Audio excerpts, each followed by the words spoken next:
ನಮಸ್ಕಾರ news first ವಿಶೇಷ ಕಾರ್ಯಕ್ರಮಕ್ಕೆ ಸ್ವಾಗತ. ನಾನು ತೇಜಸ್ವಿನಿ. ಇವತ್ತು ನಮ್ಮ ಶೋನಲ್ಲಿ ನಮ್ಮ ಜೊತೆ ಬಿಗ್ ಬಾಸ್ ನ ಟಾಸ್ಕ್ ಮಾಸ್ಟರ್ ಧನುಷ್ ಅವರಿದ್ದಾರೆ. ಬನ್ನಿ ಅವ್ರನ್ನ ಕಾರ್ಯಕ್ರಮಕ್ಕೆ ಸ್ವಾಗತ ಮಾಡೋಣ, ಹಾಗೆ ಅವರ ಬಿಗ್ ಬಾಸ್ ಜರ್ನಿ ಹೇಗಿತ್ತು ಅಂತ ಕೇಳೋಣ. ಹಲೋ ಧನುಷ್. ಹಲೋ. ಕಾರ್ಯಕ್ರಮಕ್ಕೆ ಸ್ವಾಗತ. Thank you. ಹೇಗಿದ್ದೀರಿ? ಸೂಪರ್. ನೀವು? ನಾನು ಸೂಪರ್ ಆಗಿದ್ದೀನಿ. ಹೇಗೆ ಅನಿಸ್ತು ಬಿಗ್ ಬಾಸ್? ತುಂಬ ಕಷ್ಟ ಇತ್ತು, ಚೆನ್ನಾಗಿತ್ತು. ತುಂಬಾ ಕಷ್ಟ ಆಯ್ತು. ಯಾಕೆ ಕಷ್ಟ ಆಯ್ತು?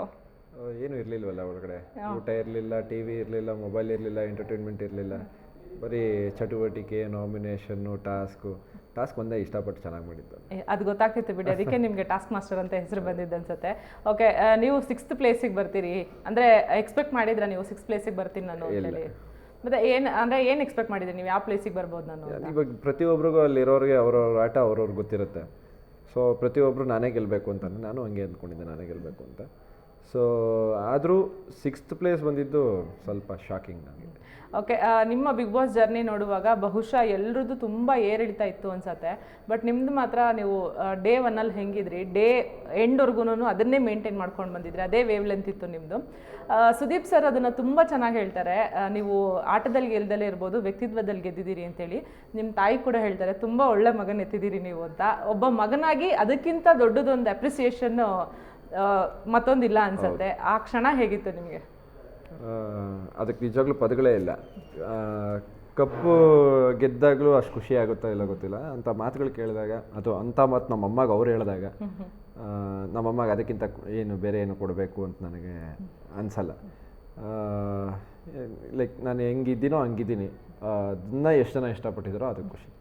ಓಕೆ, ನಾವು ಇಷ್ಟು ಸೀಸನ್ ನೋಡ್ಕೊಂಡು ಬಂದಿದ್ದೀವಿ. ಯಾರೋ ಒಬ್ಬರು ಎಲಿಮಿನೇಟ್ ಆದಾಗ ಫ್ಯಾಮಿಲಿಯವರು ಅಷ್ಟು ಇಮೋಷ್ನಲ್ ಆಗಿದ್ದು, ಅಷ್ಟು ಹತ್ತಿದ್ದು ಫಸ್ಟ್ ಟೈಮ್ ನೋಡಿದ್ದು.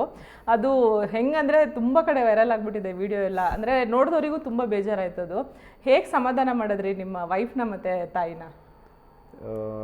ಅಲ್ಲಿರ್ಬೇಕಂದ್ರೆ ಜಾಸ್ತಿ ಸಮಾಧಾನ ಮಾಡೋಕ್ಕಾಗಿಲ್ಲ, ಯಾಕಂದರೆ ಸ್ಟೇಜ್ ಮೇಲೆ ಸುದೀಪ್ ಸರ್ ಕಾಯ್ತಾಯಿದ್ರು. ಅಲ್ಲಿ ಹೋಗಿ ತಲೆ ಕೆಡಿಸ್ಕೊಂಡ ಆರಾಮಾಗಿರು. ನೀವು ನೋಡಿದ್ರೆ ನಾನು ಹೊರಗಡೆ ಬಂದಾಗ ನಾನು ಅದ್ರ ಬಗ್ಗೆ ತಲೆನೇ ಕೆಡಿಸ್ಕೊಂಡಿಲ್ಲ. 6th ಬಂದಿದ್ದೀನಿ, ಅದ್ರ ಬಗ್ಗೆ ತಲೆ ಕೆಡಿಸ್ಕೊಂಡು ಅದ್ರ ಬಗ್ಗೆ ಡಿಪ್ರೆಷನ್ ತೊಗೊಂಡು ಯೋಚನೆ ಮಾಡಿ ಆ ನೋವನ್ನ ತಗೊಂಡು ನನ್ನ ಮೈಂಡ್ ಪೀಸ್ನ ನಾನು ಹಾಳು ಮಾಡ್ಕೊಳಕ್ಕೆ ನನಗೆ ಇಷ್ಟ ಇರಲಿಲ್ಲ. ಸೊ ನಾನು ಅದನ್ನು ಕಾಮನಾಗೆ ತೊಗೊಂಬಂದೆ. ಅವ್ರು ತೊಗೊಂಡಿಲ್ಲ, ಯಾಕಂದ್ರೆ ಅವರು ಎಕ್ಸ್ಪೆಕ್ಟ್ ಮಾಡಿರಲಿಲ್ಲ ನಾನು 6th ಬರ್ತೀನಿ ಅಂತ. That's fine. ಅವ್ರಿಗೆ ಆಮೇಲೆ ಮನೆಗೆ ಬಂದಮೇಲೆ ಸಮಾಧಾನ ಮಾಡಿದೆ. ಓಕೆ, ನಾವಿಲ್ಲಿ ಬಂದಿರೋ ಎಲ್ಲ ಕಂಟೆಸ್ಟೆಂಟ್ಗಳು ಇಂಟರ್ವ್ಯೂ ಮಾಡಿದ್ದೀವಿ. ಒಳಗಿಂದ ಯಾರ್ಯಾರೆಲ್ಲ ಕಂಟೆಸ್ಟೆಂಟ್ಗಳು ಬಂದರು, ಮೋಸ್ಟ್ ಆಫ್ ದಿ ಸ್ಪರ್ಧಿಗಳು ಹೇಳಿದ್ದು ಏನು ಅಂತಂದರೆ, ಯಾರು ಗೆಲ್ಲಬೇಕು ಅಂತ ಕೇಳಿದಾಗ ತುಂಬ ಜನ ನಿಮ್ಮ ಹೆಸರು ಹೇಳಿದರು. ಕೊನೆಗೆ ಗಿಲ್ಲಿ ಹೆಸರು, ಒಂದು ನಿಮ್ಮ ಹೆಸರು ಬರ್ತಿತ್ತು, ಇಲ್ಲ ಗಿಲ್ಲಿ ಹೆಸರು ಬರ್ತಿತ್ತು. ಹೊರಗಡೆ ಬೇರೆನೇ ಇತ್ತದು, ಟ್ರೆಂಡು ಹೊರಗೆ ಬೇರೆ ಇತ್ತು. ಯಾಕಂದರೆ ಇವಾಗ ಒಳಗಡೆ ನೋಡಿರೋದು ಬೇರೆ ಆಗುತ್ತೆ, ಆಡಿಯನ್ಸ್ ನೋಡೋದು ಬೇರೆ ಆಗುತ್ತೆ. ಬಟ್ ಒಳಗಿಂದ ಹೊರಗೆ ಬಂದಿರೋ ಕಂಟೆಸ್ಟೆಂಟ್ಗಳೆಲ್ಲ ನಿಮ್ಮ ಹೆಸರು ಹೇಳ್ತಾ ಇದ್ರು. ಅದ್ರ ಬಗ್ಗೆ ಏನು ಹೇಳ್ತೀರಿ ನೀವು? ಅದೇ, ಪ್ರತಿಯೊಬ್ಬರ ಹತ್ರನೂ ಚೆನ್ನಾಗಿರಬೇಕು, ಏನೋ ಸೇಫ್ ಬುಕ್ಕಲ್ಲಿರಬೇಕು, ಗುಡ್ ಬುಕ್ಸಲ್ಲಿ ಇರಬೇಕು ಅಂತ ನಾನು ಯಾವತ್ತೂ ಆಟಾಡಿಲ್ಲ. ಯಾವಾಗ ತಪ್ಪು ಅನಿಸೋದು ತಪ್ಪು ಅಂತ ಇದೆ, ಯಾವಾಗ ಸರಿ ಅನಿಸೋದು ಆವಾಗ ಸರಿ ಅಂತ ಇದ್ದೆ. ಆಮೇಲೆ ಅದನ್ನು ಗುಡ್ ಬುಕ್ಸು ಅಂತ ಅಂದ್ಕೊಂಡ್ರೆ ನಾನೇನು ಮಾಡೋಕ್ಕಾಗ್ತಿರ್ಲಿಲ್ಲ. ಆಮೇಲೆ ಪ್ರತಿಯೊಬ್ಬರು ನನ್ನ ಜೊತೆ ಚೆನ್ನಾಗಿದ್ದರು.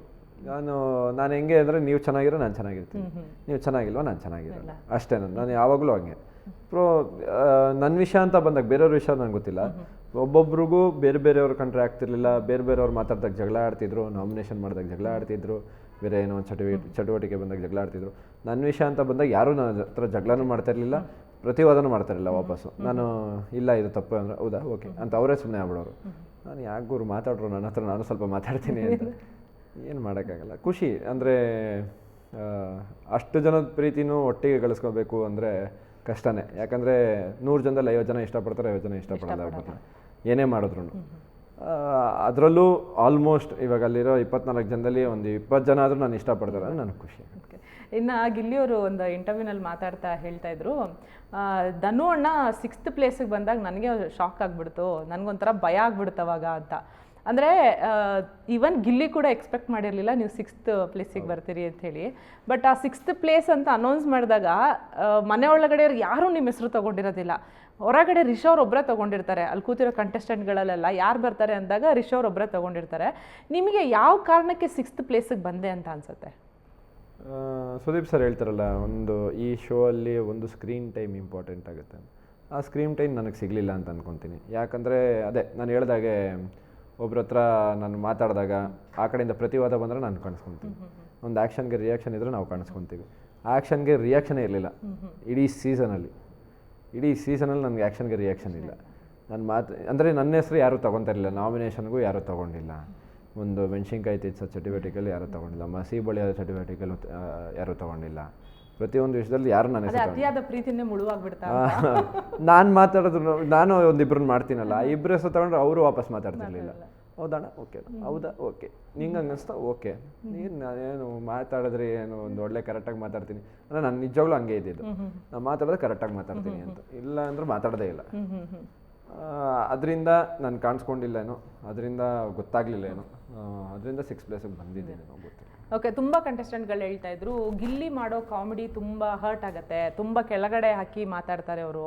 ಸೊ ಅದು ಒಂಥರ ನಮಗೆ ಸಖತ್ ಹರ್ಟ್ ಆಗುತ್ತೆ, ತೊಗೊಳೋದಕ್ಕಾಗೋದಿಲ್ಲ. ನೋಡೋರಿಗೆ ಚೆನ್ನಾಗಿ ಅನಿಸ್ಬೋದು, ಬಟ್ ಆ ಪ್ಲೇಸಲ್ಲಿರೋರಿಗೆ ತುಂಬ ಹರ್ಟ್ ಆಗುತ್ತೆ ಅಂತ. ಬಟ್ ನೀವು ನನಗೆ ಗೊತ್ತಿದ್ದಂಗೆ ಫಸ್ಟ್ ವೀಕಲ್ಲೋ ಸೆಕೆಂಡ್ ವೀಕಲ್ಲೋ ಗಿಲ್ಲಿಗೆ ವಾರ್ನಿಂಗ್ ಕೊಡ್ತೀರಾ, ನೀನು ನನ್ನ ಜೊತೆ ಕಾಮಿಡಿ ಮಾಡಬೇಡ, ನನಗೆ ಇಷ್ಟ ಆಗೋದಿಲ್ಲ ಅಂತ ಹೇಳ್ಬಿಟ್ಟು. ಕಾಮಿಡಿ ಅಂತಂದರೆ ಸ್ವಲ್ಪ ಅಂದರೆ ಇವಾಗ ಅದೊಂದು ಇರುತ್ತಲ್ವ, ಒಂದು ತಿನ್ ಲೈನ್ ಇರುತ್ತಲ್ಲ, ಅದಕ್ಕೂ ಮೀರಿ ನನ್ನ ಜೊತೆ ಕಾಮಿಡಿ ಮಾಡಬೇಡ ಅನ್ನೋ ಥರ ನೀವು ಹೇಳ್ತೀರಿ.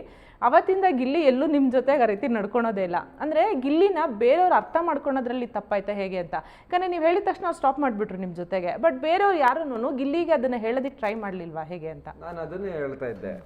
ಎಷ್ಟೊಂದು ಸತಿ ವೀಕೆಂಡಲ್ಲೂ ನಾನು ಅದನ್ನು ಮಾತಾಡಿದ್ದೀನಿ, ಎಷ್ಟೊಂದು ಸತಿ ಹೇಳಿದ್ದೀನಿ.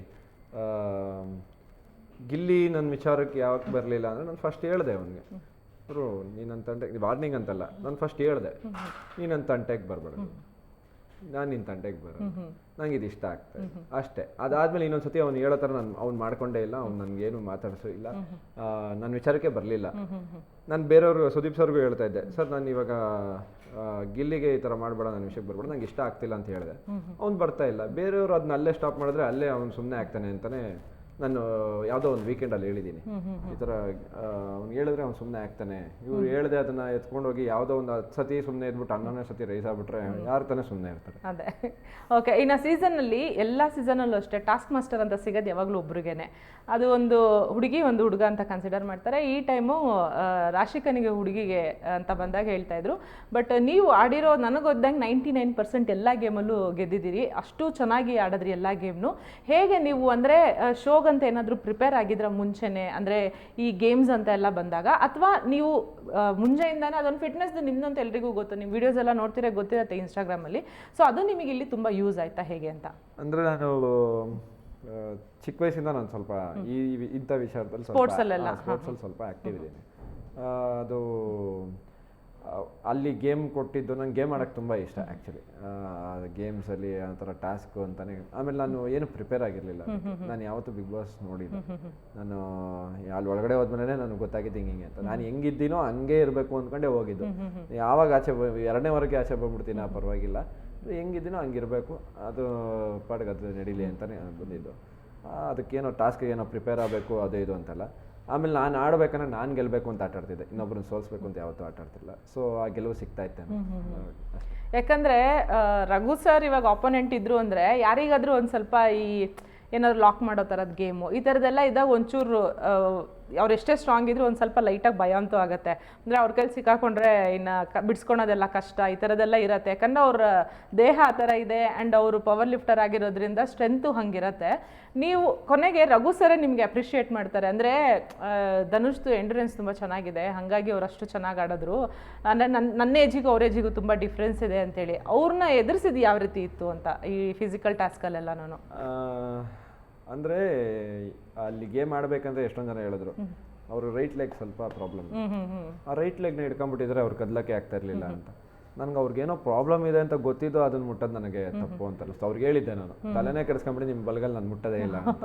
ಕಷ್ಟ ಆದರೆ ಆಗಲಿ ಪರವಾಗಿಲ್ಲ, ಕಷ್ಟಪಟ್ಟು ಗೆಲ್ಲೋಣ ಬೇಕಾದರೆ ಅವ್ರ ಒಂದು ವೀಕ್ನೆಸ್ನ ಹೊಡೆದು ಗೆಲ್ಲಬಾರ್ದು.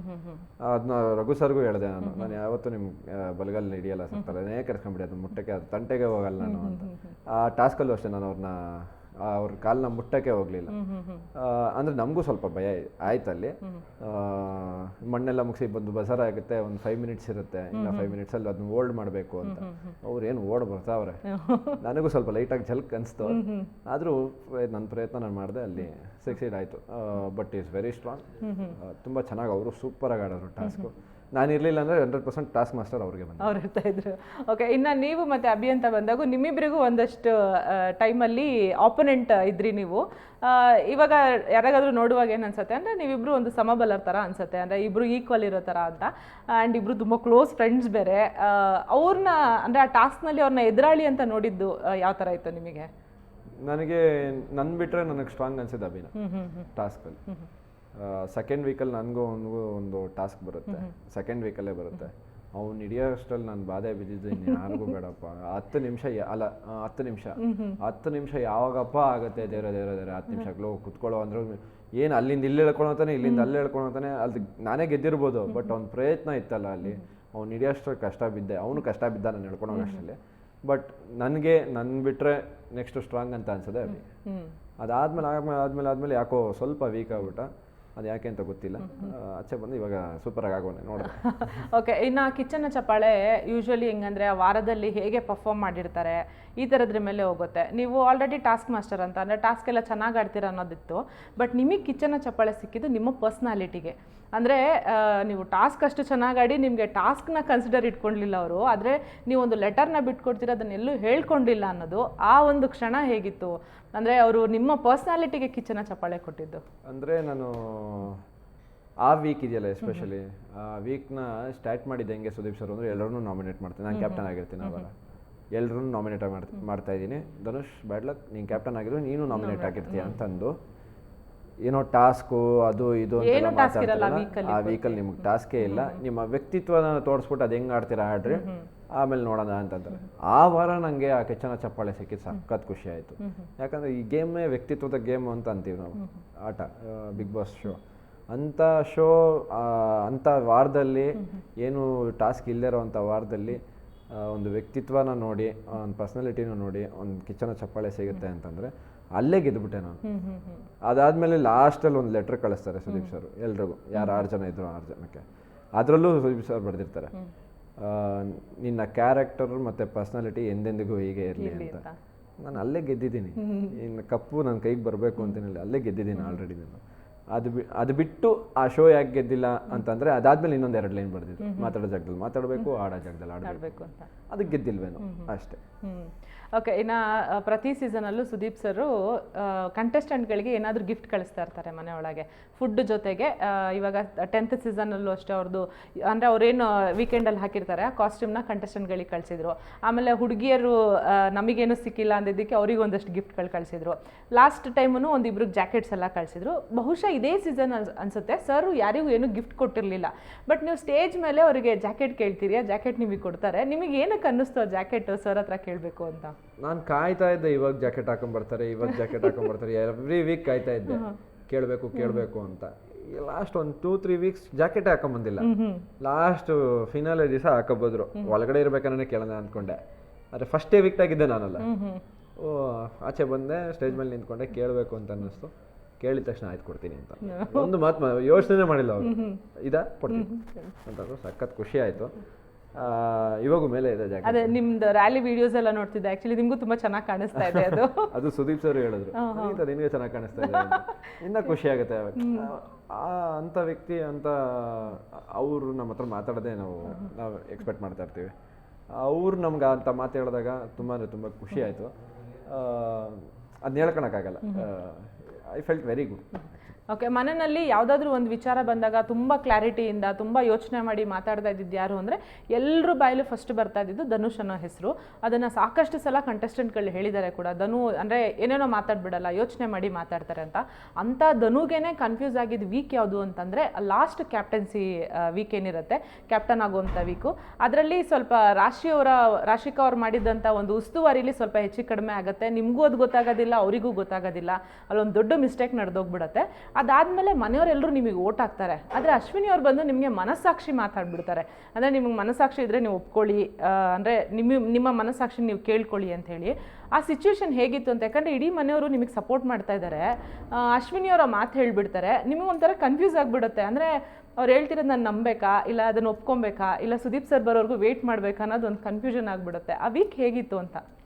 ಅಂದರೆ ನಾನು ಇವಾಗ ರಾಶಿ ಮೇಲೆ ಹಾಕಲ್ಲ, ಇದು ನನಗೆ ಗೊತ್ತಾಗ್ಲಿಲ್ಲ, ನಾನು ಅಷ್ಟು ಕೇರ್ಫುಲ್ಲಾಗಿ ಗೇಮ್ ಆಡೋನು, ನಾನು ಯಾವಾಗೂ ಅಷ್ಟು ಕೇರ್ಫುಲ್ ಆಗಿರೋನು, ನನಗೆ ಗೊತ್ತಾಗ್ಲಿಲ್ಲ. ಅವಳು ನಾನು ಹಿಂದೆ ನಿಂತಿರೋದ್ರಿಂದ ಅವಳಿಗೂ ಅದು ಗೊತ್ತಾಗ್ಲಿಲ್ವೇನೋ. ಆಬ್ವಿಯಸ್ಲಿ ಅವ್ಳ ಮಿಸ್ಟೇಕ್ ಇದೆ, ಇಲ್ಲ ಅಂತಲ್ಲ ನಾನು, ಬಟ್ ನಾನು ಪೂರ್ತಿ ಗೊತ್ತಿಲ್ಲದೆ ಆಗಿರೋ ಮಿಸ್ಟೇಕು, ಬಟ್ ಬ್ಲೇಮ್ನ ಪೂರ್ತಿ ಅವಳ ಮೇಲೆ ಹಾಕಕ್ಕೆ ನನಗೆ ಇಷ್ಟ ಇಲ್ಲ. ನಂದು ಅದರಲ್ಲಿ ಸಮಭಾಗ, ಅಂದರೆ ಅವಳು 50% ಇದ್ರೆ ನಂದು 50% ಅದರಲ್ಲಿ ತಪ್ಪಿದೆ.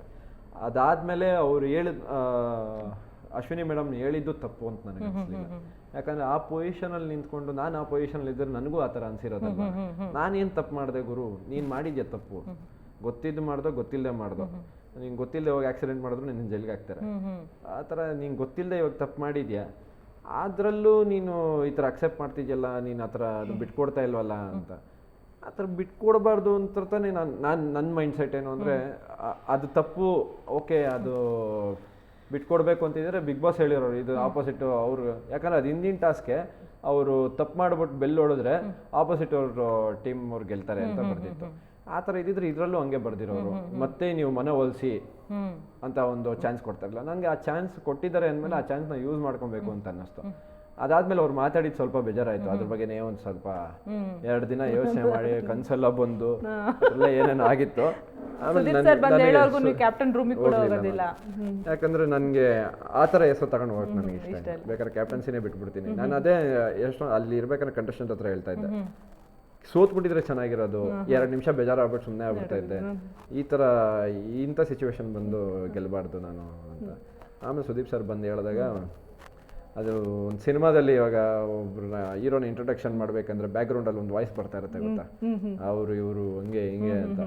ಆ ಥರ ಅವರು ವೀಕೆಂಡಲ್ಲಿ ಬಂದು ನನಗೆ ಹೇಳ್ಬೇಕಂದ್ರೆ ಮೈಯೆಲ್ಲ ಹೇಳ್ತಾ ಇತ್ತು, ಖುಷಿ ಆಯಿತು, ನೈಸ್ ಅಂತ. ಆಮೇಲೆ ಅವ್ರು ಹೇಳಿ ಆ ವೀಕೆಂಡ್ ಎಪಿಸೋಡ್ ಮುಗಿಸಿದಾದ್ಮೇಲೆ ಅದಕ್ಕೆ ಖುಷಿಯಿಂದ ಒಳಗೋದ್ರಿ. ಆ ವೀಕಲ್ಲಿ ಎಲ್ಲರೂ ನಿಮಗೆ ಬಹುಮತ ಕೊಟ್ಬಿಟ್ಟು ನೀವೇ ಕ್ಯಾಪ್ಟನ್ ಆಗಬೇಕು ಅಂತ ಹೇಳ್ತಾರೆ. ಅಶ್ವಿನಿ ಅವ್ರಿಗೆ 3 ಓಟ್ ಬಿದ್ದಿರುತ್ತೆ, ನಿಮಗೆ 4 ಓಟ್ ಬೀಳುತ್ತೆ, ಸೊ ನೀವೇ ಕ್ಯಾಪ್ಟನ್ ಅಂತ ಆಗುತ್ತೆ. ನಿಮಗೆ ಅಂದರೆ ಅನ್ಸುತ್ತಾ ಮನೆಯವರು ನಿಮ್ಮನ್ನ ಕ್ಯಾಪ್ಟನ್ ಮಾಡಬೇಕು ಅಂತ ಮಾಡಿದ್ರೆ, ಅಥವಾ ಅಶ್ವಿನಿ ಕ್ಯಾಪ್ಟನ್ ಆಗಬಾರ್ದು ಅಂತ ನಿಮಗೆ ಓಟ್ ಹಾಕಿದ್ರು ಅಂತ ಅನ್ಸುತ್ತಾ? ನನ್ನ ಅನಿಸಿದ್ದೇನು ಅಂದರೆ, ಕಾವ್ಯ, ರಾಶಿ, ಸ್ಪಂದನ, ಗಿಲ್ಲಿ 4 ಜನ ಹಾಕಿದ್ರಲ್ಲ, ಅದರಲ್ಲಿ ಕಾವ್ಯ, ಸ್ಪಂದನ, ರಾಶಿ ನಾನೇ ಆಗಬೇಕು ಅಂತ ಹಾಕಿರೋದು. ಗಿಲ್ಲಿ ಅಂದರೆ ಇವಾಗ ನನ್ನ ಜೊತೆ ಆ ಕಡೆ ರಘುವಣ ಇದ್ರೆ ಗಿಲ್ಲಿ ರಘುವಣಗೆ ಹಾಕ್ತೀನಿ, ಯಾಕಂದ್ರೆ ಅವ್ರಿಗೆ ರಘುವಣ ಅಂದರೆ ಇಷ್ಟ. ಇಲ್ಲ ರಕ್ಷಿತಾ ಇದ್ರೆ ರಕ್ಷಿತಾಗೆ ಹಾಕಿರೋದು, ರಕ್ಷಿತಾ ಅಂದರೆ ಇಷ್ಟ. ನಾನು ಒಂದು ಪೊಸಿಷನಲ್ಲಿ ಇದ್ದು ನನಗೆ ಆಪೋಸಿಟ್ ಅವ್ರಿಗೆ ಇಷ್ಟ ಆಗಿದ್ರೆ ಅವ್ರಿಗೆ ಆಗ್ತಾ ಇದ್ದೆ ನಾನು ಆ ಸಿಚುವೇಶನ್ ನೋಡಿ, ಯಾಕಂದ್ರೆ ಅವ್ರೇನು ತಪ್ಪು ಮಾಡಿಲ್ಲ ಅಂತ. ಗಿಲ್ಲಿ ಅವಾಗ ಹೇಳ್ಬೇಕಂದ್ರೂ ಅವ್ರ ಬಗ್ಗೆನೇ ಹೇಳ್ಬಿಟ್ಟು ನನಗೆ ಓಟ್ ಹಾಕಿರ್ತಾನೆ. ಅದು ಒಂದು ಮಾತ್ರ ನನಗೆ ಅನಿಸ್ತು, ಬಟ್ ಅವ್ನು ಹೇಳಿದ ತಪ್ಪು ಅಂತ ನನಗೆ ಅನಿಸಿಲ್ಲ. ಬಟ್ ಆ ಥರ ಜನರಲ್ ರೀಸನ್ ಕೊಟ್ರಲ್ಲ, ಅವಾಗ ಅನ್ನಿಸ್ತು ಸ್ವಲ್ಪ ಅವ್ರ ಕಂಡ್ರೆ. ಲಾಸ್ಟ್ ಮೂಮೆಂಟಲ್ಲೂ 50-50 ಡೌಟಲ್ಲಿ ಇದ್ದೆ ನಾನು, ಗಿಲ್ಲಿ ನನಗೆ ಆಗ್ತಾನೋ ಇಲ್ಲ ಅಂತ. ಯಾಕಂದ್ರೆ ನನಗೂ ಗಿಲ್ಲಿಗೆ ಅಷ್ಟೇ ಅಲ್ವಾ, ಚೆನ್ನಾಗಿದ್ವಿ, ಬಟ್ ಆ ಥರ ಏನು ಕ್ಲೋಸ್ ಬಾಂಡಿಂಗ್ ಅದೊಂದು ಅಪೋಸಿಷನ್ ಇರಲಿಲ್ಲ ಇಬ್ಬರಿಗೂ. ಓಕೆ, ಇನ್ನು ಗಿಲ್ಲಿಯವರು ಕ್ಯಾಪ್ಟನ್ ಆಗಿದ್ದಾಗ ರಕ್ಷಿತ್ ಅವರು ಕಾವ್ಯನ ಪ್ರತಿ ಸತಿ ನಾಮಿನೇಷನ್ಗೆ ತೊಗೊತಾ ಇರ್ತಾರೆ, ಜೊತೆಗೆ ಬೇರೆಯವ್ರನ್ನ ತೊಗೊತಿರ್ತಾರೆ. ಬೇರೆಯವರೆಲ್ಲ ನಾಮಿನೇಟ್ ಆಗ್ತಾ ಇರ್ತಾರೆ, ಬಟ್ ಕಾವ್ಯ ನಾಮಿನೇಟ್ ಆಗ್ತಾ ಇರಲ್ಲ, ಯಾಕಂದರೆ ಗಿಲ್ಲಿಯವ್ರನ್ನ ನಾಮಿನೇಟ್ ಮಾಡಲ್ಲ. ನಿಮ್ಮನ್ನ ತಗೊಂಡು ರಕ್ಷಿತ್ ಆಮೇಲೆ ಹೇಳ್ತಾರೆ, ನಾನು ಸಿಲ್ಲಿ ರೀಸನ್ ಕೊಟ್ಟೆ ಧನುಷ್ ಅವರಿಗೆ, ಬಟ್ ಸ್ಟಿಲ್ ಗಿಲ್ಲಿ ಕಾವ್ಯನೇ ಸೆಲೆಕ್ಟ್ ಮಾಡಿಕೊಂಡ್ರು, ಅಂದರೆ ನಾಮಿನೇಟ್ ಮಾಡ್ದಲೇ ಇರೋದಕ್ಕೆ ಅಂತ. ಅಂದರೆ ನಿಮ್ಗೆ ಆ ಡಿಸಿಷನ್ ಕರೆಕ್ಟ್ ಅನ್ಸುತ್ತಾ? ಅಂದರೆ ಇಲ್ಲಿ ರಕ್ಷಿತ್ ಅಂದು ತಪ್ಪು ಅನ್ಸುತ್ತಾ ಅಥವಾ ಗಿಲ್ಲಿ ಮಾಡಿದ್ದು ತಪ್ಪು ಅನ್ಸುತ್ತಾ ನಿಮಗೆ? ನಾನು ಕಾವ್ಯ ನಿಲ್ಸಿದೆ ಸಿಲ್ಲಿ ರೀಸನ್ ಕೊಟ್ಬಿಟ್ಟು, ಯಾಕಂದ್ರೆ ಕಾವ್ಯನ ತಗೊಳೋದ ಅಂತ ನನಗೂ ಗೊತ್ತಿತ್ತು. ಆಸ್ ಎ ಫ್ರೆಂಡ್ ನಮ್ಗೆ ಆ ಜರ್ನಿಯಲ್ಲಿ ನಾವು ನೋಡ್ಬಿಟ್ಟಿದ್ದೀವಿ ಗಿಲ್ಲಿನ. ಯಾವುದೇ ಮೂಮೆಂಟಲ್ಲೂ ಗಿಲ್ಲಿ ಕಾವ್ಯನ ಬಿಟ್ಕೊಡಲ್ಲ, ಅದು ತಪ್ಪು ಅಲ್ಲ. ಒಬ್ರು ನಾವು ಇಷ್ಟಪಡ್ತೀವಿ ಅಂದರೆ ಅವ್ರನ್ನ ತಪ್ಪಿರಲಿ ಸರಿ ಇರಲಿ ಅವ್ರನ್ನ ಬಿಟ್ಕೊಡ್ಬಾರ್ದು ಅಂತಾನೆ ಎಲ್ಲರೂ ನಿಂತ್ಕೊಡೋದು. ಅವ್ನು ಬಿಟ್ಕೊಟ್ಟಿಲ್ಲ, ಗೊತ್ತಿತ್ತು ನಮ್ಮೆಲ್ರಿಗೂ. ಆದರೂ ಆ ಟೈಮಲ್ಲಿ ರಕ್ಷಿತಾ ಮಾಡಿತ್ತಪ್ಪ ಗಿಲ್ಲಿ ಮಾಡಿತ್ತಪ್ಪ ಅಂತ ನಾನು ಹೇಳೋಕ್ಕಾಗಲ್ಲ. ಇವಾಗ ರಕ್ಷಿತಾ ಇಲ್ಲಿ ಸಿಲ್ಲಿ ರೀಸನ್ ಕೊಟ್ಮೇಲೆ ಅವ್ರನ್ನೇ ತಗೋಬೇಕು ಅಂತ ನಿಲ್ಸಿರ್ಬೋದು. ಅವ್ನಿಗಿಲ್ಲ, ಏನೇ ಆಗಲಿ ನನ್ಗೆ ಕೆಟ್ಟ ಹೆಸರು ಬರಲಿ ಪರವಾಗಿಲ್ಲ, ನಾನು ಕಾವ್ಯ ಹೆಸರು ತಗೊಳಲ್ಲ, ಅದೇನ ಆಗ್ಬಿಡ್ಲಿ ಅಂತ ಅವ್ನಿಗಿರ್ಬೋದು. ಆಸ್ ಎ ಫ್ರೆಂಡ್ ವ್ಯೂ ನೋಡಿದ್ರೆ ಅದು ಕರೆಕ್ಟ್ ಅಂತ ಅನ್ಸುತ್ತೆ, ಆಸ್ ಎ ಆಟ ಪ್ರಕಾರ ನೋಡಿದ್ರೆ ಅದು ರಾಂಗ್ ಅಂತ ಅನ್ಸುತ್ತೆ ಅಷ್ಟೇ. ಓಕೆ, ಬಿಗ್ ಬಾಸ್ ಇನ್ನೊಂದ್ಸಲಿ ನಿಮ್ಮನ್ನ ಇಕ್ಕಟ್ಟಲ್ಲಿ ಸಿಗಿಸ್ಬಿಡ್ತಾರೆ. ಏನು ಅಂತಂದರೆ ಫ್ಯಾಮಿಲಿ ರೌಂಡ್ ಇದ್ದಾಗ ನಿಮ್ಮ ತಾಯಿನ ಸೆಲೆಕ್ಟ್ ಮಾಡ್ಕೊಬೇಕು ಇಲ್ಲ ವೈಫ್ನ ಸೆಲೆಕ್ಟ್ ಮಾಡ್ಕೊಬೇಕು ಅಂತ. ಆಮೇಲೆ ವೈಫ್ ಬರ್ತಾರೆ, ಅದು ಪಾಪ ಅಂದರೆ ಪ್ರತಿ ಸಲ ಅವರೊಂದು ಚಮಕ್ ಕೊಡ್ತಾ ಇರ್ತಾರೆ ಅವಾಗಿವಾಗ, ಬಟ್ ವೈಫ್ ಬಂದು ಮಾತಾಡಿಸ್ತಾರೆ. ಬಂದಿದ್ದು ಅವರು ಸ್ಪಂದನಾಗೆ ಮತ್ತು ಕಾವ್ಯಗೆ ಗಿಫ್ಟ್ ಎಲ್ಲ ತಂದುಕೊಟ್ಟಿರ್ತಾರೆ. ತಂದ್ಬಿಟ್ಟು ನನ್ನ ನಾದ್ನೀರು ನೀವು ಅಂತ ಹೇಳ್ತಾರೆ. ಹೇಗಿತ್ತು ಸಿಚುವೇಶನ್ನು? ಮನೆ ಮನೆಯಲ್ಲೆಲ್ಲ ಅಂದರೆ ನೀವು ವೈಫ್ ಬರಲ್ಲ ಅಂತ ಅನ್ಕೊಂಡ್ಬಿಟ್ಟಿರ್ತೀರಿ, ಅವ್ರು ಬರೋದು ಎಲ್ಲರ ಜೊತೆ ಮಾತಾಡೋದು ಅದೆಲ್ಲ ಹೇಗೆ ಅನ್ನಿಸ್ತು ನಿಮಗೆ? ತುಂಬ ಖುಷಿ ಆಯಿತು. ನಾನು ಬಿಗ್ ಬಾಸ್ಗೆ ಹೇಳ್ತಾ ಇದ್ದೆ, ಬಿಗ್ ಬಾಸ್ ಯಾಕೆ ನನಗೆ ಹಿಂಗೆ ಮಾಡ್ತೀರಾ, ಎಲ್ಲ ಸತಿನೂ ತಗೊಂಬಂದು ಕೊಡ್ತೀರಾ, ಕೈಯಲ್ಲಿ ಇಟ್ಬಿಟ್ಟು ಹಂಗೆ ವಾಪಸ್ ತಗೊಂಡು ಹೋಗ್ತೀರಾ. ಲೆಟ್ರದು ಹಂಗೆ ಆಯ್ತಲ್ಲ, ನನಗೆ ಕೊಟ್ಟರು ನಿರ್ಧಾರ ಮಾಡೋದಕ್ಕೆ, ಅಭಿ ಕೊಡ್ತೀಯ ಇಲ್ಲ ನೀನು ಇಟ್ಕೊತೀಯ ಅಂತ. ನಾನು ಅಮ್ಮ ಬರ್ದವ್ರ ಲೆಟ್ರು ಅವನ ಹತ್ರ ನಂಗೆ ಕಿತ್ಕೊಳ್ಳೋಕೆ ನನಗೆ ಇಷ್ಟ ಆಗಲಿಲ್ಲ, ಸೊ ಅವ್ನಿಗೆ ಕೊಟ್ಟೆ. ಸೊ ಅಂಥ ಸಿಚುವೇಶನ್ನೇ ಸ್ಟಾರ್ಟಿಂಗಿಂದ ಎಂಡ್ವರೆಗೂ ನನಗೆ. ಇಲ್ಲಿ ಬಂದಾಗ ನನಗೆ ವೈಫ್ ಪೀಸ್, ನನ್ನ ವೈಫ್ ನನಗೆ ಫುಲ್ ಪೀಸ್, ಅವಳು ಅರ್ಥ ಮಾಡ್ಕೊತಾಳೆ ಅಂತ ನನಗೆ ಗೊತ್ತಿತ್ತು. ಅದು ಬಿಟ್ಟು ಅದಕ್ಕೆ ನಾನು ಸೆಲೆಕ್ಟ್ ಮಾಡಿಕೊಂಡೆ. ಅದಾದ್ಮೇಲೆ ಬಂದು ನಾನು ಅಲ್ಲಿ ಹೋದಾಗಿಂದ ಒಬ್ಬರನ್ನ ಅಣ್ಣ ಅಂದಿಲ್ಲ, ಅಕ್ಕ ಅಂದಿಲ್ಲ, ತಂಗಿ ಅಂದಿಲ್ಲ, ಅಣ್ಣ ತಮ್ಮ ಅಂದ್ರೆ ಏನೂ ಅಂದಿಲ್ಲ. ಯಾಕಂದ್ರೆ ಅಲ್ಲಿ ಸಂಬಂಧ ಬೆಳೆಸಿದ್ರೇನೆ ಪ್ರಾಬ್ಲಮ್ ಆಗೋದು. ಅವ್ರನ್ನ ಮಾಡೋಕ್ಕಾಗಲ್ಲ, ಇವ್ರನ್ನ ಮಾಡೋಕ್ಕಾಗಲ್ಲ, ಅದು ಎಕ್ಸಾಂಪಲ್ ಬಂದು ಆದ್ನಿಗಿದ್ನಿ ಅಂದ್ಬಿಟ್ಟು ಅವ್ರ ತಂಗಿ ನೀನು ಬಂದು ನಮ್ಮ ಮದುವೆ ಮಾಡಿಸ್ಬೇಕು, ಅದೇ ಹೋಯ್ತಾರೆ ನೀನು ಸುಮ್ಮನೆ, ಯಾವ ನಾದ್ನೀರು ಇಲ್ಲ, ಯಾವ ತಂಗಿರು ಇಲ್ಲ ಅಂತ ಕಳಿಸ್ದೆ. ಏನು ಮಾಡೋಕ್ಕಾಗಲ್ಲ. ಓಕೆ, ಫಿನಾಲೆ ವೀಕ್ನಲ್ಲಿ ನಿಮಗೆ ರಾಶಿಕಾ ತುಂಬ ಗೇಮ್ಸಲ್ಲಿ ನಿಮಗೆ ಸಪೋರ್ಟ್ ಮಾಡ್ತಾರೆ, ಅದ್ರ ಬಗ್ಗೆ ಏನು ಹೇಳ್ತೀರಿ? ಯಾಕಂದರೆ ಟಾಪ್ 6 ಟಾಸ್ಕ್ ಇದ್ದಾಗ್ಲೂ, ಅಂದರೆ ಫಿನಾಲೆ ಟಿಕೆಟಿಗೆ ಟಾಸ್ಕ್ ಇದ್ದಾಗ್ಲೂ ಅವ್ರು ನಿಮಗೆ ಪೋಲ್ಗಳನ್ನ ತಂದ್ಕೊಡೋದು ಬೇಗ ತಂದ್ಕೊಡ್ತಾರೆ. ಆ್ಯಕ್ಚುಲಿ ರಘು ಅವ್ರ ಹೈಟ್ ಇರೋದ್ರಿಂದ ರಕ್ಷಿತಾ ಪೋಲ್ ತಂದು ಸ್ವಲ್ಪ ಲೇಟ್ ಆಯ್ತೇನೋ, ಅವರು ಜೋಡಿಸಿದ್ದು ಬೇಗ ಜೋಡಿಸಿದ್ರು. ರಾಶಿಕಾ ನಿಮಗೆ ಪೋಲ್ಗಳನ್ನ ತುಂಬ ಬೇಗ ತಂದ್ಕೊಟ್ರು. ಸೊ ರಾಶಿಕಾ ಸಪೋರ್ಟ್ ಬಗ್ಗೆ ಏನು ಹೇಳ್ತೀರಿ? She is very genuine actually. ನಾನು ಸ್ಟಾರ್ಟಿಂಗಿಂದ ನನಗೆ ಸಪೋರ್ಟ್ ಮಾಡ್ಕೊಂಬಂದಿಲ್ಲ. ನಾನು ಅವಳನ್ನ ನಾಮಿನೇಟ್ ಮಾಡಿದ್ರು ಯಾವುದೋ ಒಂದು ಇನ್ನೊಂದು ಯಾವುದೋ ವಿಚಾರದಲ್ಲಿ ಅವಳನ್ನ ಹೊರಗಡೆ ಏನೋ ಇಟ್ಟಿದ್ದು, ಸ್ಥಾನ ಕೊಡ್ಬೇಕಂದ್ರೆ ಅವಳನ್ನ 7ನೇ ಸ್ಥಾನ 8ನೇ ಸ್ಥಾನ ಆ ಥರ ಅಷ್ಟೂ ಮಾಡಿದ್ರು. ಅವಳು ಅಷ್ಟೇ, ಆ ಥರ ಏನೇ ಆಗಿದ್ರು ಬೇರೆಯವ್ರ ಹತ್ರ ಜಗಳ ಮಾಡ್ತಾಯಿದ್ಲು, ನನ್ನ ಹತ್ರ ಜಗಳ ಮಾಡ್ತಾಯಿದ್ಲು. ನನ್ನ ಹತ್ರ ಮಾತಾಡ್ರಪ್ಪ ನಾನು ಆ ಥರ. She was so sweet to me. ಪ್ರತಿ ಎಂಡ್ವರೆಗೂ ನನಗೆ ಏನೇ ಒಂದು ಸಿಚುವೇಶನ್ ಮುಂದೆ ಸಪೋರ್ಟಿಂಗ್ ಆಗಲಿ ಏನೇ ಅವ್ರ ಕಡೆಯಿಂದ ಬೇಕಾಗಿದ್ದಾಗ ನಂಗೆ ಸಪೋರ್ಟ್ ಮಾಡಿದ್ದಾಳೆ. ಆಮೇಲೆ ಆಯಿಲ್ ಇದ್ರ ಮೇಲೆ ನಡ್ಕೊಂಡು ಹೋಗಿ ಬಾಲ್ ಹಾಕೋದ್ರಲ್ಲೂ ನಾನು ಕೇಳಿದ ತಕ್ಷಣ ಬಂದು ಸಪೋರ್ಟ್ ಮಾಡ್ತಾಳೆ. ತುಂಬ ಖುಷಿ ಆಗುತ್ತೆ. She was so good to me and ಒಳ್ಳೆ ಫ್ರೆಂಡ್. ಹೊರಗಡೆ ಬಂದಮೇಲೂ ನನ್ನೇ ಯಾರು ಗೆಲ್ಲಬೇಕು ಅಂದರೆ ಧನುಷ್ ಗೆಲ್ಲಬೇಕು ಅಂತ ಅಂದ್ಲಂತೆ. ಧನುಷ್ ಇಲ್ಲ ರಘುಣ್ಣ ಗೆಲ್ಲಬೇಕು ಖುಷಿ ಆಗುತ್ತೆ. ಅವಳಿಗೆ ಒಳ್ಳೇದಾಗಲಿ ಅಂತಲೇ ಬಯಸ್ತೀನಿ. ನಿಮ್ಗೆ ಅನ್ಸುತ್ತೆ ಅವ್ರು ತುಂಬ ಅನ್ಲಕ್ಕಿ ಬಿಗ್ ಬಾಸಲ್ಲಿ ಅಂತ? ಯಾಕಂದರೆ ಅವರು ಟಾಪ್ 6 ಇರೋದಕ್ಕೆ ಡಿಸರ್ವ್ ಇದ್ರು ಅಂತ ಕೆಲವರು ಹೇಳ್ತಾರೆ, ಆಡಿಯನ್ಸ್ ನೋಡಿರೋರು. ಅಷ್ಟು ಚೆನ್ನಾಗಿ ಆಟ ಆಡ್ತಾಯಿದ್ರು, ಎಲ್ಲ ಕಡೆ ಸ್ಟ್ಯಾಂಡ್ ತೊಗೊಂಡಿದ್ರು, ಅಷ್ಟೆಲ್ಲ ಇದ್ರೂ ಅವ್ರಿಗೆ ಮಿಸ್ ಆಯಿತು ಅಂತ ಹೇಳಿ. ನಿಮಗೆ ಅನ್ಸುತ್ತೆ ಅವರು ಸ್ವಲ್ಪ ಬಿಗ್ ಬಾಸ್ ವಿಚಾರದಲ್ಲಿ ಒಂಚೂರು ಅನ್ಲಕ್ಕಿ ಇದ್ದಾರೆ ಅಂತ? ಅಂದರೆ ಆ ಲೆಟ್ರ್ ವಿಚಾರನೂ ಬರುತ್ತೆ ನೋಡಿ, ಆ ಲೆಟ್ರು ಸಿಗಲ್ಲ ಅವಾಗ. ನಾನು ಅವ್ರಿಗೆ ಸಪೋರ್ಟ್ ಮಾಡಲ್ಲ, ರಕ್ಷಿತಾಗೆ ಸಪೋರ್ಟ್ ಮಾಡ್ತೀನಿ, ಆದರೂ ಇಬ್ರಿಗೂ ಸಿಗಲ್ಲ ಅಲ್ಲಿ ಲೆಟ್ರು. ಆಮೇಲೆ ಹಂಗೆ ನೋಡೋಕೆ ಹೋದ್ರೆ ನೀವು ಪ್ರತಿಯೊಬ್ಬರು ಡಿಸರ್ವಿಂಗ್ ಇರ್ತಾರೆ, ಅವ್ರವ್ರ ರೀತಿಯಲ್ಲಿ ಪ್ರತಿಯೊಬ್ಬರು ಡಿಸರ್ವಿಂಗ್ ಇರ್ತಾರೆ. ಇವಾಗ ನನ್ನ ಒಂದು 100 ಜನದಲ್ಲಿ ಒಂದು 50 ಜನ ಇಷ್ಟಪಟ್ಟಿರ್ತಾರೆ, ಇನ್ನೊಬ್ರು 100 ಜನದಲ್ಲಿ ಗಿಲ್ಲಿನ ಒಂದು 80 ಜನ ಇಷ್ಟಪಟ್ಟಿರ್ತಾರೆ. ಆ 30 ಡಿಫ್ರೆನ್ಸ್ ಅಷ್ಟೇ. ಇನ್ನೊಬ್ರು ಇವಾಗ ಕಾವ್ಯನ 100 ಜನದಲ್ಲಿ ಒಂದು 70 ಜನ ಇಷ್ಟಪಟ್ಟಿರ್ತಾರೆ. ಆ ಥರ ನೋಡೋಕೆ ಹೋದ್ರೆ ಪ್ರತಿಯೊಬ್ಬರಿಗೂ ಒಬ್ಬೊಬ್ರು ಇಷ್ಟ ಆಗಿರ್ತಾರೆ. 24 ಜನ ಪ್ರತಿಯೊಬ್ಬರಿಗೂ ಒಬ್ಬೊಬ್ರು ಇಷ್ಟ ಆಗಿರ್ತಾರೆ. ಪ್ರತಿಯೊಬ್ಬರು ಡಿಸರ್ವಿಂಗ್ ಅಂತಾನೆ ಅನ್ಸೋದು 6 ಜನಕ್ಕೆ. ಹಂಗಿರ್ಬೇಕಾದ್ರೆ ಅಷ್ಟು ಜನ ಕರ್ಕೊಂಬಂದು ಅಲ್ಲಿ ನಿಲ್ಸಕ್ಕಾಗಲ್ಲ.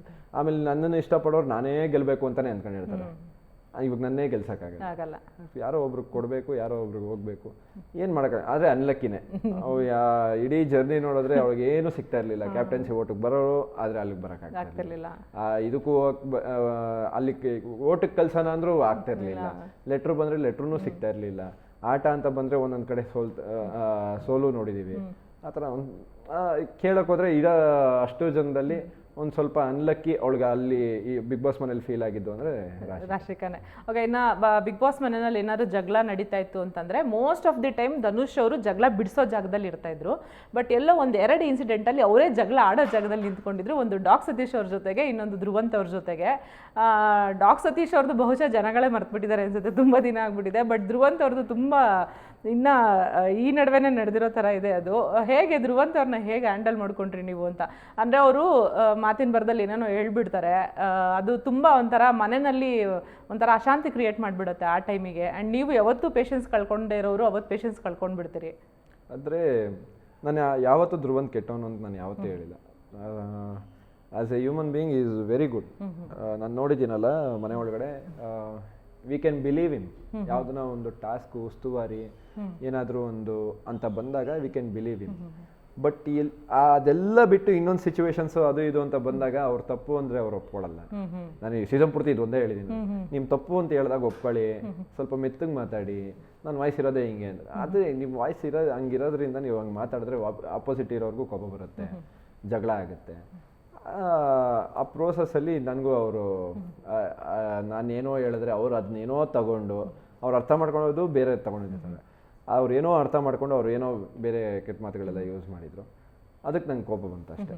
ಅದೂ ಬ್ರೋ ಹಿಂಗೆ ಹೇಳೋದು ತಪ್ಪು ಅಂತಂದರೆ ನಾನು ಹೇಳೋದೆ ಹಂಗೆ, ಅದು ಹಂಗಲ್ಲ, ನಾನು ಹೇಳಿದ್ದು ಅದಲ್ಲ, ನಾನು ಹೇಳಿದ್ದು ಬೇರೆ ಅಂತಂದಾಗೆ ಕೋಪ ಜಾಸ್ತಿ ಆಗಿದ್ದು ನನಗೆ. ನಮ್ಗೆ ಗೊತ್ತು, ಎಲ್ರಿಗೂ ಗೊತ್ತು ನೀವು ಹೇಳಿದ್ದು ಅದೇ ಅಂತ. ಯಾವಾಗ ಅದು ಇಲ್ಲ ನಾನು ಹಿಂಗೆ ಹೇಳಿದ್ದು ಅಂತಂದಾಗೆ ಕೋಪ ಜಾಸ್ತಿ ಆಗಿದ್ದು, ಅದಕ್ಕೆ ಜಗಳ ಮಾಡಿದೆ. ಅದಾದಮೇಲೆ ಅವ್ರ ವಿಚಾರದಲ್ಲಿ ಇಡೀ ಸೀಸನಲ್ಲಿ ಒಬ್ರು ವಿಚಾರದಲ್ಲಿ ನಾನು ತಪ್ಪು ಮಾಡಿದ್ದೀನಿ ಅಂತ ಅನಿಸಿದೆ ಧ್ರುವಂತ್ ವಿಚಾರದಲ್ಲಿ. ಅವ್ರ ಬಗ್ಗೆ ರಿಷಾ ಅವ್ರೇನೋ ಮಾತಾಡಬೇಕಾದ್ರೆ ಅದನ್ನು ಕೇಳಿಸ್ಕೊಂಡು ನಾನು ಏನೂ ಹೇಳಲಿಲ್ಲ ಅಂತ, ಆ ವಿಚಾರಕ್ಕೆ ನಾನು ಅವ್ರಿಗೆ ಸಾರಿ ಕೇಳಿದ್ದೀನಿ. ಅದು ಬಿಟ್ಟರೆ ಈಸ್ ವೆರಿ ಗುಡ್. ಆ ಥರ ಕ್ಲೋಸು ಇಲ್ಲ, ಅಂದರೆ ನನಗೆ ಇಡೀ ಬಿಗ್ ಬಾಸ್ ಇದರಲ್ಲಿ ನನಗೆ ಒಬ್ರು ವೈಬ್ ಸೆಟ್ ಆಗಿಲ್ಲ ಅಂದರೆ ಧ್ರುವಂತ್ ಒಬ್ಬರೇ. ವೈಬ್ ಸೆಟ್ ಆಗಿಲ್ಲ, ಕೆಟ್ಟವರು ಅಂತಲ್ಲ, ವೈಬ್ ಸೆಟ್ ಆಗಿಲ್ಲ. ಓಕೆ, ಕಾವ್ಯ ಜೊತೆ ಮಾತಾಡ್ತಾ ಇದ್ದೆ, ಇದೊಂದು ಲಾಸ್ಟ್ ಕ್ವೆಶನ್. ಅವ್ರು ಹೇಳ್ತಾ ಇದ್ರು ನಾನು ಆ್ಯಕ್ಚುಲಿ ಜಾಸ್ತಿ ಇದ್ದಿದ್ದು ಧನುಷ್ ಮತ್ತು ಸ್ಪಂದನ ಜೊತೆಗೆ, ಬಟ್ ಹೊರಗಡೆ ಎಲ್ಲ ಗಿಲ್ಲಿ ಕಾವು ಅಂತ ಆಗ್ಬಿಡ್ತು ಅಂತ. ನಿಮ್ಮ ಕಾವ್ಯ ಸ್ಪಂದನ ಬಾಂಡಿಂಗ್ ಬಗ್ಗೆ ಹೇಳಿ. They very good friends. ಇವಾಗ ಫ್ರೆಂಡ್ಸ್ ಅದೇ ನಾನು ಹೇಳಿದ್ನಲ್ಲ, ಇವಾಗ ಗಿಲ್ಲಿ ಕಾವ್ಯನ ಬಿಟ್ಕೊಡಲ್ಲ. ಹಂಗೆ ಇವಾಗ ಕಾವ್ಯ ಬಂದು ನನ್ನನ್ನು ಕೇಳಿದಾಗೂ ನನಗೆ ಅನ್ಸಿದ್ದು ನಾನು ಹೇಳಲೇಬೇಕು, ನಾನು ಹೇಳ್ತೀನಿ ನನ್ನ ಸಜೆಷನ್. ಆ ಥರ ನಮ್ಮ 3 ಜನ ಬಾಂಡಿಂಗ್. ನಾನೇನೋ ತಪ್ಪಿದ್ದಾಗ ನಾನೇನೋ ಒಂದು ಇಲ್ಲ ಈ ಥರ ರಘುವಣ್ಣ ಆ ಥರ ಕ್ಯಾಪ್ಟನ್ಸ್ ಇತ್ತು ಕಾಯಿನ್ ತೊಗೊಂಡಿದ್ದು ತಪ್ಪು ಅಂತ ಅಂದಾಗ ಅವರಿಬ್ಬರು ಕೂತ್ಕೊಂಡು ತಪ್ಪಲ್ಲ, ಅದು ಇಲ್ಲಿ ಗೇಮು ಸ್ವಾರ್ಥ ಯೋಚನೆ ಮಾಡಬೇಕು. ನಾವಿವಾಗ ಕ್ಯಾಪ್ಟನ್ ಆಗೋದು ಇಂಪಾರ್ಟೆಂಟ್, ಎಷ್ಟು ಇಂಪಾರ್ಟೆಂಟು ಹೇಗೆ ಕ್ಯಾಪ್ಟನ್ ಆದ್ವಿ ಅನ್ನೋದು ಅಷ್ಟೇ ಇಂಪಾರ್ಟೆಂಟು. ಯಾಕಂದರೆ ಈ ಪ್ರತಿಯೊಂದು ಜರ್ನಿನೂ ಎಲ್ಲರೂ ನೋಡ್ತಾ ಇರ್ತಾರೆ. ಹೊರಗಡೆ ಬಾಡಿ ಮಾಡೋದು ಇಂಪಾರ್ಟೆಂಟು, ಆದರೆ ಬಾಡಿ ಮಾಡಿದ ಜರ್ನಿ ಯಾರೂ ನೋಡಲ್ಲ. ಸೊ ಅದು ಗೊತ್ತಾಗಲ್ಲ. ಲಾಸ್ಟಲ್ಲಿ ಒಂದು ಬಾಡಿ ಮಾಡೋದನ್ನ ಸೂಪರ್ ಅಷ್ಟೇ. ಆದರೆ ಅಲ್ಲಿ ಆ ಪ್ರೋಸೆಸ್ಸು ನೋಡ್ತಾರೆ, ಎಲ್ರಿಗೂ ಆ ಪ್ರೋಸೆಸ್ಸು ಕಾಣಿಸುತ್ತೆ, ಹೇಗೆ ಕ್ಯಾಪ್ಟನ್ ಅದ ಅಂತ. ಅದು ತಪ್ಪು ಅಂತ ನಾನು ಆ ಥರ ನಾನು ಹೇಳಿದಾಗ ಅವ್ರು ಒಪ್ಕೊಳ್ತಾ ಇದ್ರು. ಅವ್ರೇನೋ ಹೇಳಿದಾಗ ನಾನು ಇದು ತಪ್ಪು ಅಂದರು ಅದನ್ನು ಒಪ್ಕೊಳ್ತಾ ಇದ್ರು. ಸೊ ಕಾಂಪಿಟೇಟರು ಆಗಿದ್ವಿ, ಫ್ರೆಂಡ್ಸು ಆಗಿದ್ವಿ. ಎಲ್ಲೂ ಅವ್ರ ಸಪೋರ್ಟ್ಗೆ ನಾನು ನಿಂತ್ಕೊತಾ ಇರಲಿಲ್ಲ. ಯಾಕಂದರೆ ಅವ್ರು ನನಗೆ ಯಾವಾಗ ಅನಿಸ್ತಾ ಇತ್ತು ಅಂದರೆ, ಯಾರಾದರೂ ಜಗಳ ಆಡ್ಬೇಕು ಅಂದರೆ, ಯಾರಾದರೂ ನಾನು ಮಾತಾಡಿದಾಗ ವಾಪಸ್ ಮಾತಾಡದೇ ಇದ್ದಾಗ ನಾನು ಕಾಣಿಸ್ಕೊತಾ ಇಲ್ಲ ಅಂತಲೇ ಅನ್ಸೋದು. ಹಂಗೆ ಅವ್ರು ಯಾರೋ ಸ್ಪಂದನ ಮತ್ತು ಧ್ರುವಂತ್ ಜಗಳ ಆಡ್ಬೇಕಾದ್ರೆ ನಾನು ಎಂಟ್ರ್ ಆಗ್ತಾ ಇರಲಿಲ್ಲ. ಅವ್ರ ಟೈಮು ಅವ್ರು ಕಾಣಿಸ್ಕೊಂತಾರೆ, ಸೊ ಕಾಣಿಸ್ಕೊಳ್ಳಿ ಅಂತ. ಸೊ ವಿ ವೇ ಗುಡ್, ಚೆನ್ನಾಗಿತ್ತು. ಓಕೆ, ಇದು ನಮ್ಮ ಶೋನ ಲಾಸ್ಟ್ ಸೆಗ್ಮೆಂಟು, ಯಾರ್ಯಾರು ಹೆಂಗೆ ಅಂತ ರ್ಯಾಪಿಡ್ ಫೈರು. ನಿಮ್ಮ ಜೊತೆ ಇದ್ದಂಥ ಕಂಟೆಸ್ಟೆಂಟ್ ಬರಲ್ಲ, ಯೋಚನೆ ಮಾಡಿನೇ ಹೇಳಿ, ಪರವಾಗಿಲ್ಲ. ನಾನು ನಿಮ್ಮ ಜೊತೆ ಇದ್ದಿದ್ದ ಕಂಟೆಸ್ಟೆಂಟ್ಗಳೇ ಒಬ್ಬೊಬ್ಬರ ಹೆಸರು ಹೇಳ್ತೀನಿ, ಅವ್ರ ಬಗ್ಗೆ ನಿಮ್ಗೆ ಏನು ಅನ್ಸುತ್ತೆ ಅಂತ ಹೇಳಿ ಅಷ್ಟೇ. Karibasappa body builder. Okay. Amit RJ talker. Cockroach Sudhi good human being. Kavya good friend. Gilli good entertainer. Janvi ತುಂಬ ಒಳ್ಳೆಯವರು, ಆದರೆ ಅಲ್ಲಿ ಬೇರೆ ಥರ ಏನೋ ತೋರಿಸ್ಕೋಬೇಕು ಅಂತ ಸ್ವಲ್ಪ ಚೇಂಜ್ ಆಗಕ್ಕೆ ಟ್ರೈ ಮಾಡ್ತಿದ್ರು, ಬಟ್ ಅದು ಆಗಲಿಲ್ಲ. ತುಂಬ ಒಳ್ಳೆಯವರು ಆ ಥರ. ಅಶ್ವಿನಿ ಗೌಡ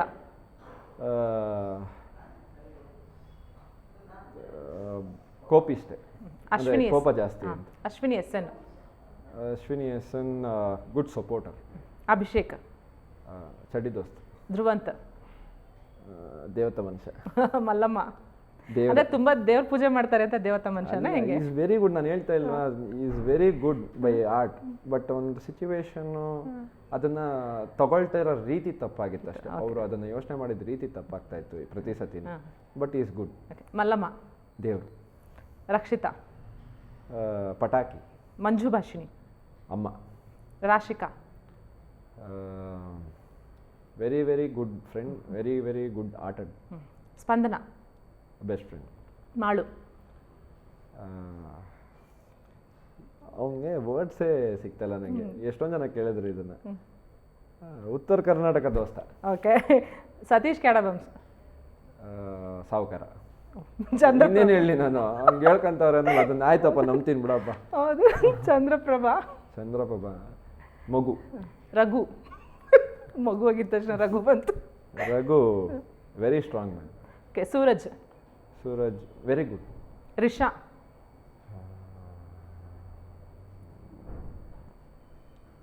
ರಿಷಾ ಏನು ಹೇಳಬೇಕು ಗೊತ್ತಾಗ್ತಿಲ್ಲ. ರಜತ್. ರಜತ್ ಗೂಳಿ. ಚೈತ್ರ. ಚೈತ್ರ ಬುದ್ಧಿವಂತೆ. ಆ್ಯಕ್ಚುಲಿ ಇಷ್ಟು ಬೇಗ ರ್ಯಾಪಿಡ್ ಫೈರ್ ಯಾರೂ ಮುಗಿಸಿಲ್ಲ ಗೊತ್ತಾ, ನೀವು ಹೇಳಿದ್ರೆ ಯೋಚನೆ ಮಾಡಿ ಹೇಳ್ತೀನಿ ಅಂತ. ಇಷ್ಟು ಪಟ ಯಾರೂ ಆನ್ಸರ್ ಮಾಡಿಲ್ಲ. ಬಹುಶಃ ನೀವು ರಿಷಾಗ್ ಅಷ್ಟೇ ತುಂಬ ಯೋಚನೆ ಮಾಡಿದ್ದು ಅನ್ಸುತ್ತೆ. ಬಂದೇ ಇಲ್ಲ, ಏನು ಹೇಳೋದು ಅಂತಲೇ ಗೊತ್ತಾಗ್ಲಿಲ್ಲ ನನಗೆ ರಿಷಾಗೆ. ಪರವಾಗಿಲ್ಲ ಬಿಡಿ, ನಿಮ್ಮ ಜೊತೆ ಮಾತಾಡಿ ಬಹಳ ಖುಷಿ ಆಯಿತು ಧನುಷ್ ಅವರೇ. ನೆಕ್ಸ್ಟ್ ಸಿನಿಮಾ ಮಾಡಬೇಕು ಅಂತ ಅಂದ್ಕೊಂಡಿದ್ದೀರಿ. ತುಂಬ ಒಳ್ಳೆ ಸಿನಿಮಾ ಸಿಗಲಿ, ತುಂಬ ಒಳ್ಳೆ ಸ್ಟೋರಿ ಸಿಗಲಿ, ನಿಮಗೆ ಎಲ್ಲ ಸಕ್ಸಸ್ ಸಿಗಲಿ. All the very best. Thank you so much. ನಿಮಗೂ ಒಳ್ಳೆಯದಾಗಲಿ. Thank you. ಇದಾಗಿತ್ತು ಈ ಹೊತ್ತಿನ ವಿಶೇಷ. ಮತ್ತೆ ಭೇಟಿಯಾಗೋಣ. ಅಲ್ಲಿವರೆಗೂ ನೋಡ್ತಾ ಇರಿ ನ್ಯೂಸ್ ಫಸ್ಟ್, ನಿರ್ಭೀತಿಯಿಂದ ನಿಮ್ಮ ಪರವಾಗಿ.